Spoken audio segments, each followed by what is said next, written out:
For hundreds of thousands of Israelis, from the core of the country to the furthest reaches of its borders, month by month, day by day, moment by moment, the work of Chabad profoundly affects the very fabric of daily life in Israel. This sentence, which sounds like a condemnation in the strongest terms to anyone with the slightest political awareness in the year 2026, is how Chabad San Francisco chapter proudly introduces themselves on their own website. On the same webpage, they go on to explain that the special relationship of Chabad with the Israeli Defense Forces is legendary, and that their reinforcement of the IDF takes place on an army-wide scale. They openly take pride in the settler enclaves they have established in the occupied territories, including the village of Kfar Chabad that was established in the midst of the Nakba of 1948, laying directly upon the ethnically cleansed Palestinian town of Al-Safaria today. Chabad, on their main website, shamelessly claim that Al-Safaria was abandoned at the time of Jewish settlement. The British Mandate government census of 1945 shows this to be blatantly untrue. Al-Safaria was a self-sufficient town with a population of over 3,000, who had developed agriculture on their own land to grow citrus, bananas, and grains for cereal. They had fostered enough wealth to establish multiple schools on the land before being driven from it. The complete destruction of Al-Safaria was ordered by Israel's first Prime Minister, David Ben-Gurion, to prevent any possibility of Palestinian return. To maintain ethnically cleansed land such as Al-Safaria, settler colonies rely upon a particular indispensable resource, settlers, to physically occupy them.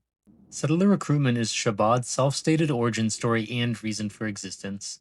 It's the primary method by which Chabad continues to provide material support and resources for Israel today. In other words, settler recruitment is how Chabad continues to directly oppress living Palestinians.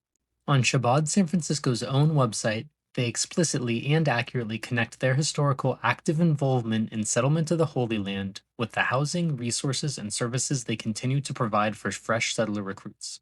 This is the explicit offer political Zionism's most prominent early architect, Theodor Herzl, made to British statesman Baron Nathan Rothschild. You may claim high credit from your government if you strengthen British influences in the Near East by a substantial colonization of our people at the strategic point where Egyptian and Indo-Persian interests merge.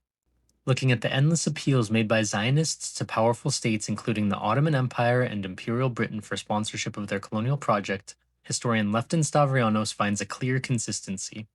The constant Zionist refrain that Jewish people would serve as propagators of civilization among barbarians, at the same time that they are fulfilling their historic destiny of recovering their ancestral home. Fulfilling the century-old genocidal pact, where Western imperial interests gain an outpost on the East Mediterranean and Jews gain a state they reign supreme in, is the Chabad organization's explicit purpose, in their own words, on their own website.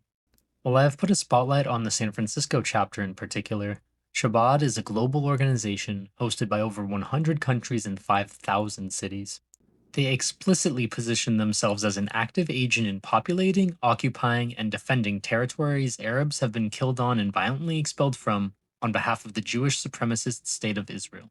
If the families you share your schools, parks, and workplaces with directly contributing to such a project is objectionable to you, as it is to all the good people of this world, then it is in your interest to learn about your local Chabad chapter and begin the necessary steps to remove such a dreadful organization from your community.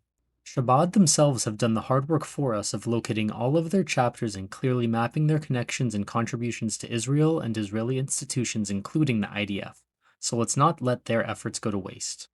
Using the link on screen, which will also be in the description, you can investigate your own local Chabad chapter as I have just done mine.